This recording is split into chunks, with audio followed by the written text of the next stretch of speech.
Salut à vous tous et bienvenue. Je vous propose aujourd'hui une nouvelle vidéo qui sera divisée en plusieurs parties et basée sur l'histoire de la religion et la mythologie. Avant de commencer, je vais vous demander de liker cette vidéo et de vous abonner si cela n'est pas encore fait. Petit disclaimer, le sujet d'aujourd'hui touche aux croyances de tout un chacun et je ne suis pas en train de dire que je détiens la vérité absolue. Je vous apporte juste une approche différente de la religion qui peut être controversée pour certains, mais basée sur le travail de plusieurs scientifiques tels que Zecharia Sitchin. Et s'il vous plaît, ayez l'esprit ouvert et soyez polis et courtois dans les commentaires. Si, tout comme moi, vous êtes fan et curieux de l'histoire de l'humanité et de la création du monde, vous devez regarder cette vidéo. Nous allons commencer par la civilisation terrestre en montrant que les tout premiers dieux évoqués dans la première civilisation connue, les Sumériens, sont les mêmes évoqués chez les Grecs et chez les Romains, mais avec des noms différents. Et chez les Romains, le dieu principal, Jupiter ou Zeus, se transforme et les croyants l'associent à certains dieux du soleil orientaux pour devenir Sol Invictus.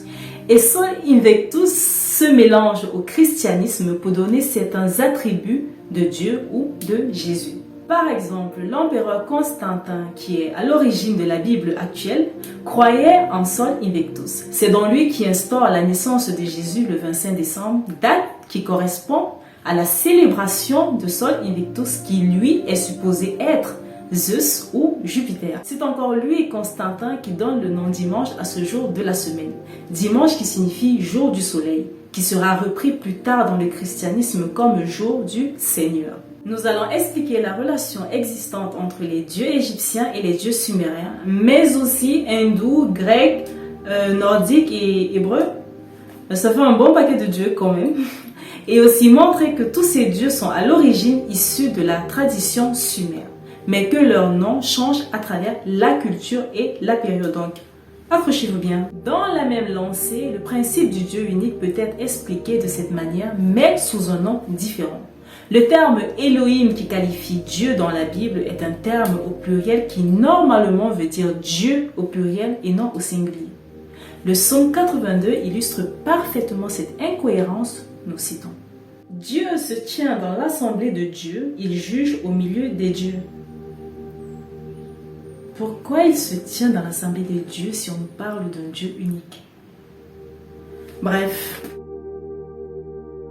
Voici une des versions sumériennes de l'origine de l'homme qui donne des explications sur les Anunnaki, Nibiru, le visage sur Mars et les statues de l'île de Pâques. Cette vidéo est basée sur la traduction de Zecharia Sitchin qui, il faut le savoir, est un traducteur controversé des textes sumériens. Mais nous, on adore la controverse.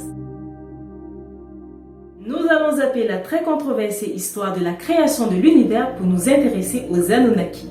Les Anunnaki, ces êtres semblables aux humains, mais faisant 2 fois leur taille et qui vivent sur une planète orbitant autour de l'étoile de Némésis. Les Anunnaki acquièrent une technologie qui leur permet de voyager dans l'espace. Ils arrivent dans notre système solaire où ils colonisent Mars et Nibiru pour en faire des stations spatiales. La planète Nibiru, encore appelée planète X par les scientifiques aujourd'hui, est une planète qui met 3600 ans à effectuer son parcours autour du Soleil. Elle serait entrée en collision avec la planète Tiamat qui se divisa en 2 pour donner naissance à la Terre, la Lune et la ceinture d'astéroïdes. À certaines périodes, Nibiru gèle et pour la réchauffer, les Anunnaki créent un effet de serre en répandant dans son atmosphère de l'uranium, de l'hélium et de l'or. Mais la planète est pauvre en or. L'occasion d'en obtenir se présente quand le roi Ananuki Alalu, destitué de Nibiru et réfugié sur la Terre, découvre que la planète contient abondamment d'or. Sur une tablette sumérienne, il est écrit que sur la grande montagne de Mars, ils ont sculpté au rayon l'image d'Alalu pour que son visage regarde toujours vers Nibiru, la planète où il régna, et vers la Terre, la planète où il a découvert de l'or. Donc le fameux visage sur Mars serait la représentation du visage du roi Alalu. On nous apprend aussi qu'il y a 5000 ans, les Sumériens avaient représenté toutes les planètes de notre système solaire, y compris Uranus, Neptune et Pluton, qui pourtant furent découvertes il y a très peu de temps. le nouveau roi du Nibiru, Anu, apprend qu'il y a de l'or sur la terre, il prend la tête d'une expédition accompagné de ses fils Enki et Enlil et d'autres membres de la famille royale, ainsi que des scientifiques et des militaires.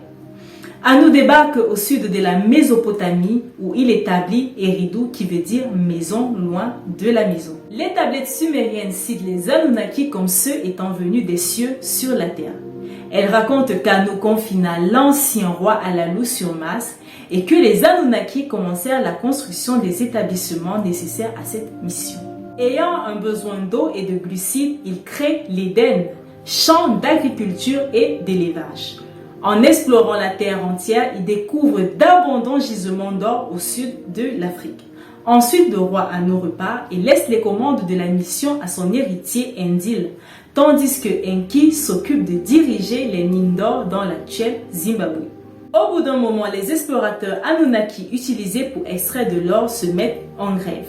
Dans la Bible écrite des millénaires plus tard et qui reprend les récits sumériens, les Anunnaki sont appelés Elohim qui signifie les dieux, bien évidemment. Et cette rébellion est représentée comme la désobéissance des anges aux ordres de Dieu, au singulier. Voilà, ce sera tout pour aujourd'hui. Comme je vous l'ai dit, je vais séparer les différentes parties de l'histoire pour vous proposer des vidéos plus courtes. En espérant que vous avez aimé ce contenu, likez, abonnez-vous, commentez et surtout cliquez sur la cloche des notifications pour ne rien rater des futures vidéos. Merci et à bientôt.